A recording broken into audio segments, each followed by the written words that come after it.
Kita kerjakan malam setelah tidur terlebih dahulu. Ingat, sholat malam itu nanti dibagi dua sifat. Ada yang dikerjakan sebelum tidur dulu, itu disebut dengan qiyamul lail. Dalilnya Quran surah ke-73 ayat ke-20, kan? Posisi paling kanan sebelah atas. Kemudian kalau ibu tidur dulu, lalu malamnya bangkit menunaikan sholat, itu disebut dengan tahajud namanya. Dari kata hajada. Ya.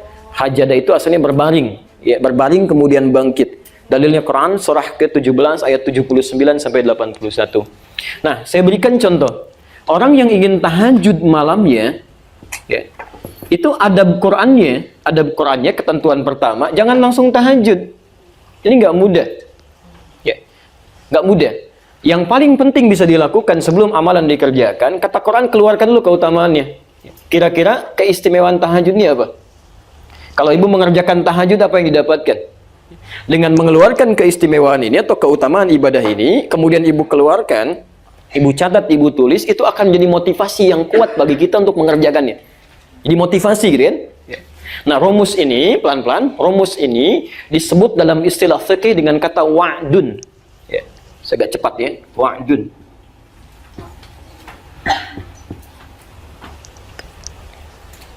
Oke, wa'dun. Wa'dun itu janji positif, ya, janji positif atau keutamaan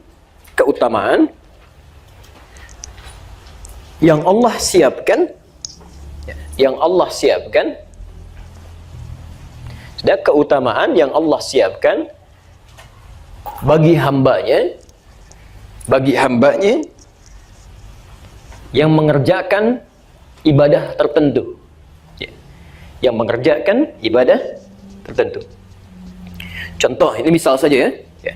Di Quran disebutkan, diisyaratkan orang yang tahajud itu dijamin langsung oleh Allah, bukan hadis lagi ya, bukan hadis lagi. Dijamin langsung oleh Allah di Quran surah ke-17 ayat 79 sampai dengan 81-nya. Lihat kalimatnya. Allah menjamin akan memberikan 4 hal. Saya ulang.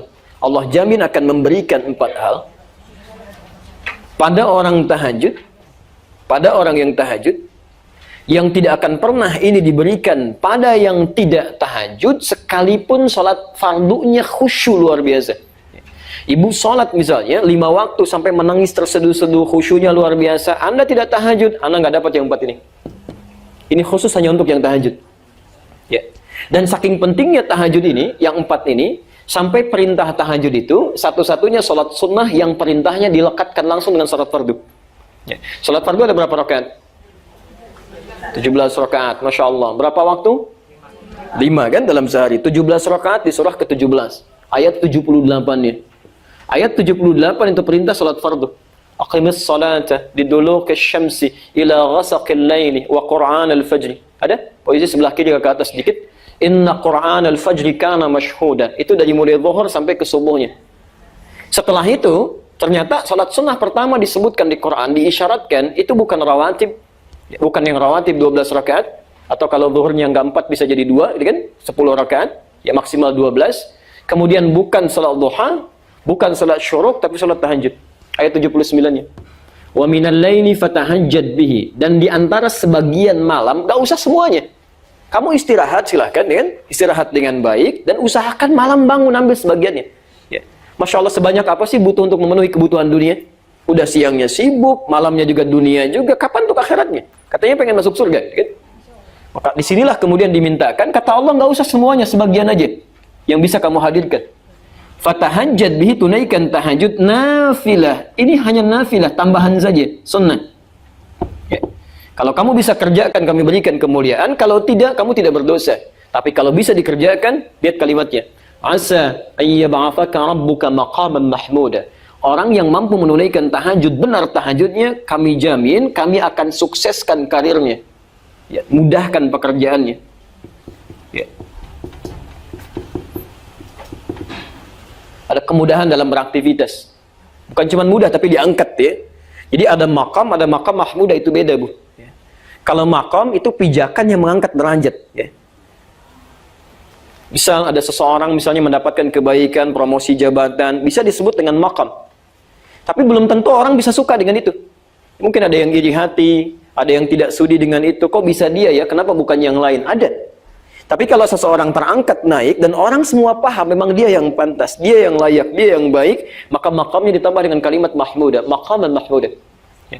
Nabi datang, ini kan ayat turun untuk membebaskan Nabi dari kepungan orang-orang Quraisy. Ya, kemudian beliau keluar dari Mekah, hijrah ke Madinah kan? Perhatikan, ketika datang ke Madinah, bukankah sudah ada pemimpin di sana? Ya kan? Ada Abdullah bin Ubay bin Salul, ada kepala suku yang lain. Ketika datang Nabi orang baru, tidak mudah mengangkat beliau sebagai pemimpin. Mungkin ada yang tidak suka, tapi orang kebanyakan mengatakan beliau yang pantas, beliau yang baik dan sebagainya. Ya, pelan-pelan. Ya. Kemudian yang kedua, wa qur rabbi adkhilni mudkhalas sidqin. Akan dimudahkan urusan pekerjaannya, dibimbing mengawali aktivitasnya, dibimbing Allah. Ya, mengawali aktivitas. Dibimbing Allah Subhanahu wa ta'ala. Masya Allah, tidak ada yang paling nyaman, paling mudah kecuali mendapat bimbingan Allah Subhanahu wa ta'ala. Di rumah tangga dapat bimbingan, mau ke kantor dapat bimbingan. Ketika dibimbing Allah tidak mungkin menemukan teman yang jelek, tidak mungkin menemukan makanan yang buruk, tidak mungkin menemukan pakaian yang buruk dan sebagainya. Wa akhrijni mukhrajas sidqin, wa akhrijni mukhrajas sidqin. Diberikan solusi terbaik ketika punya masalah. Alhamdulillah. Ibu sedang jalan nih, begitu jalan, kan? Masya Allah, tiba-tiba ada petugas berseragam kasih isyarat, Bu, minggir gitu ya. Baik, apa yang sudah tergambar dalam benak Ibu? Baik, tilang dan sebagainya. Ini kadang-kadang orang suka keliru ya. Dia suka keliru gitu. Kan tidak, Masya Allah. Ibu jangan membayangkan sesuatu yang kurang baik dulu gitu ya. Boleh jadi beliau mau mengecek, menunaikan tugas dan sebagainya. Kadang suka salah persepsi. Datang itu untuk nanya, tiba-tiba ngeluarin SIM, ditanya enggak gitu kan?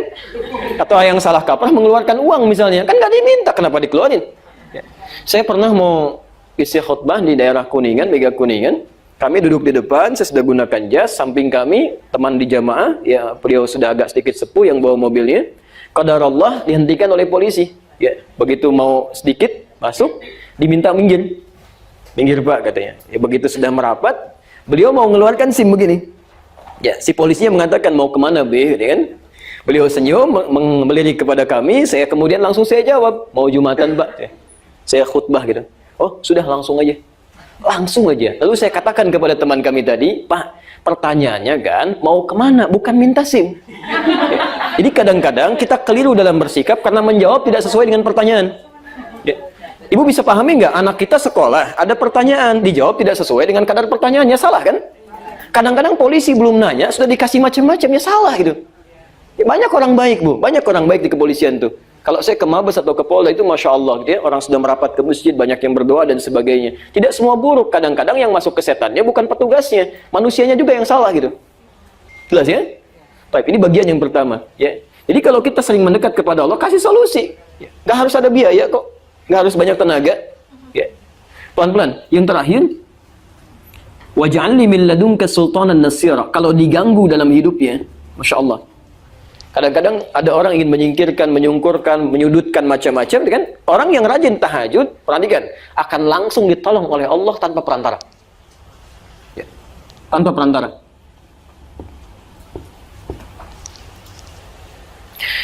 Saya agak sedikit cepat ya, karena bukan ini inti materi kita. Nah, sekarang perhatikan.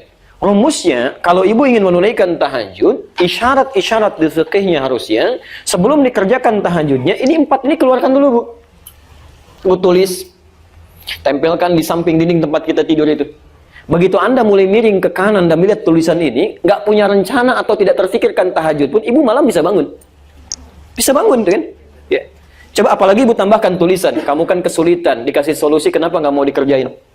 Ya, Nabi, Rasul, orang paling soleh, tahajud sampai bengkak-bengkak. Kamu bukan Nabi, bukan Rasul, surganya belum jelas, macam-macam dan sebagainya, nggak mau tahajud.